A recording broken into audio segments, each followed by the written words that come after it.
The Bengals leave no doubt, and they're headed to their second straight AFC Championship game. Hi again, everyone, and welcome into Cincinnati Bengals Talk. I'm James Rapien of allbengals.com here at Highmark Stadium in Orchard Park, where Cincinnati takes down Buffalo 27-10 in what was a dominant performance, a wire-to-wire performance, and in what many thought, including myself, that this could be the game of the year. Well, it wasn't. It was you better get your refunds, people that wanted to go to that neutral site game next week in Atlanta. And the Bengals clearly used that as motivation. Zach Taylor talking about how they didn't mind, or actually he apologized. He said sorry for screwing everything up for the NFL. And it's tongue-in-cheek, but this Bengals team was dominant on this field. Joe Burrow was lights out. Started 9 for 9, led the Bengals on back-to-back scoring drives. They got the ball at their own 21-yard line to start the game. The Bills deferred, and well, the Bengals, they wanted the ball anyway, so it played into the Bengals' favor, and they went downfield in 6 plays. Burrow found Jamar Chase for a 28-yard touchdown, and boom, off to the races the Bengals were. On their second drive, drove downfield again. Burrow finds Hayden Hurst for a 15-yard touchdown, and just like that, the Bengals were up 14-0. Little did we know that 14 points would have been enough, and yet you look at this game, and man, I would just all levels of this team. They played at such a high level, and offensive line wise, whew. I mean, they played great, and they gave Joe Mixon space, and he ran as hard as I've seen him run this season, running for over 100 yards. I know he was at 105. He might have gotten to 107, but certainly at 105. I literally just got out of the locker room, wanted to get my instant reaction to you following the locker room. We have a ton of locker room reaction and interviews and things like that as well, but this was a dominant, complete team win for the Bengals. And, you know, they've talked about how they're the big dogs and they're the top dogs in the AFC and all of those things. Joe Burrow said things like that. Joe Mixon has said things like that. Zach Taylor has a little swag to him right now, a little confidence. And not that he was never confident, but he's got a little – I think Joe Burrow and some of these swagged out guys on this team and players on this team, it's rubbing off on Zach Taylor, and you're seeing it during his news conferences. This team was just awesome today. And let's continue with the offense because 14-0, and then the Bills answer. And they find a way. It's 17-7 at halftime. And it's like, okay, well, the Bills are getting the ball to start the second half. And they do score. They get it to 17-10. And instead of going 3 and out, this Bengals offense drives downfield and they score a touchdown to make it 24-10, to separate themselves a bit from the Bills. And it was just such a great performance by an offense that was dealing with a lot. Not only did you have Jackson Carman at left tackle, who, again, I thought played really well considering the circumstances, Max Sharping at right guard and Akeem Adeniji at right tackle, but Ted Karras got nicked up and was dealing with a knee issue that he played through. So the Bengals were really working through some things in the trenches all week long, and Frank Pollock deserves a ton of credit, along with those guys, of course. Jackson Carman deserves a ton of credit. Max Sharping, of course, along with Adeniji. Those guys played really, really well, and this Bengals offense really was firing on all cylinders. Burrow was sacked once. The ground game was working, and so was the passing game. Like I said, Burrow started 9 for 9 for 105 yards. And they got that 2-score lead and really maintained the 2-score lead at 24-10. You're like, okay, well, the Bills are going to answer. And they didn't. And that's because of Lou Anarumo's defense. He really kept this Bills offense in check, kept Josh Allen in the pocket. And they were hitting him. They were confusing him some. But they were limiting the big plays. You didn't see any 60, 70-yard play to Stephon Diggs. Last week, Eli Apple got burnt by Demarcus Robinson and beat with a double move. And this week on Locked On and right here on Cincinnati Bengals Talk, I said, look, you escaped with a win. So now he can learn from that, and you can have that emphasis of, hey, don't get beat deep. And I think they did, and we saw that. This team is playing as well as I've seen them play during this 2-year run. And I'll say that again, because this team went to the Super Bowl last year. This Bengals team is playing as well as they've ever played during this 2-year run. They improved to 5-1 in the postseason under Joe Burrow and Zach Taylor, both Bengals records. They dominate on the road. They hadn't even won a road playoff game in franchise history until last season. Dominate on the road against what many thought in this Buffalo Bills team might have been the best team in the NFL. And I tried to tell you that they were going to throw it around. And Burrow finished Completed 26 passes, I believe, on the day, well over 200 yards.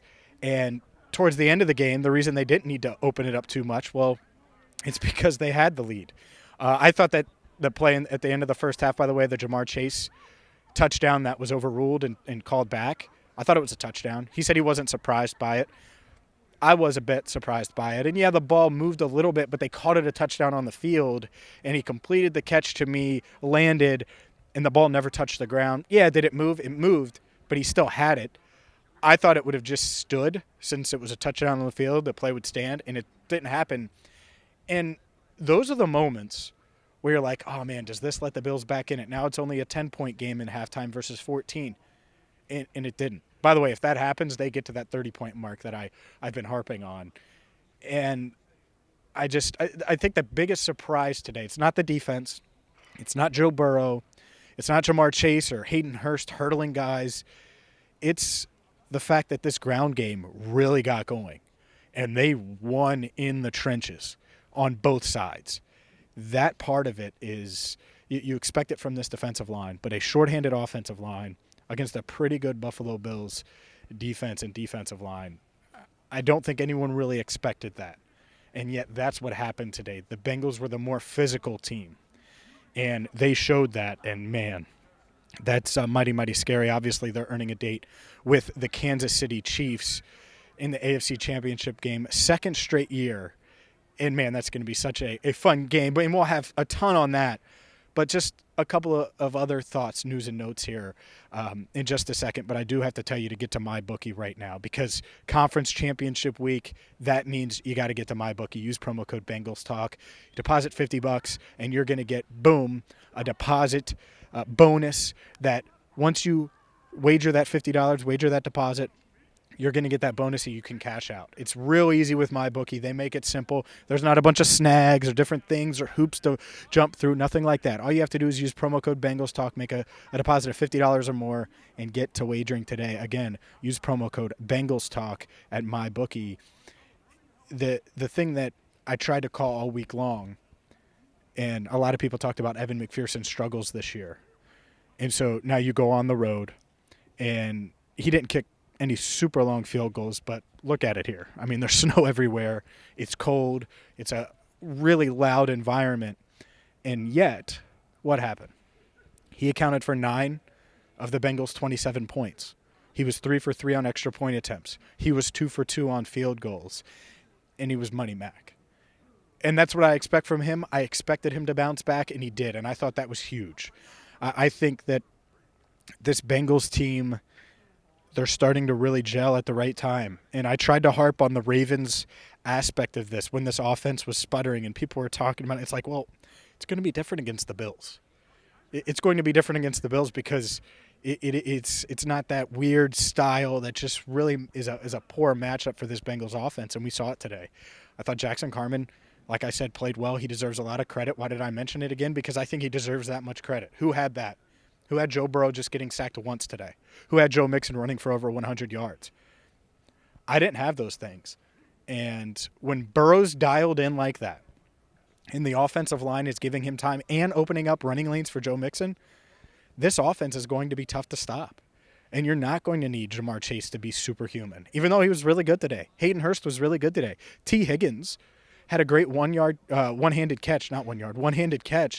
That was a big play. I mean, this Bengals team, they were winning with a bunch of different guys. Mitch Wilcox made a play. Trenton Irwin had a big play. These guys, obviously Samaje Perine always seems to make plays and just does what he's asked. This team continues to push forward and get better, and they're playing really, really good football at the right time.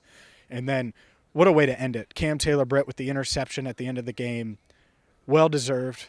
I love his energy going back to the draft last year on a conference call. Think about it. He did a conference call. How many conference calls have you seen on Cincinnati Bengals Talk? I'll tell you what, not many. But you saw Cam Taylor-Britt's conference call on here, and we posted it because he had so much energy. You could feel it through the phone, how excited he was, how he was ready to get to work. And so for him to pull down his first NFL interception to help the Bengals get to the AFC Championship game, it's just huge. It's just huge. And in my Zach Taylor appreciation video, essentially giving him credit. By the way, he deserves a ton of credit. I think great play calling today.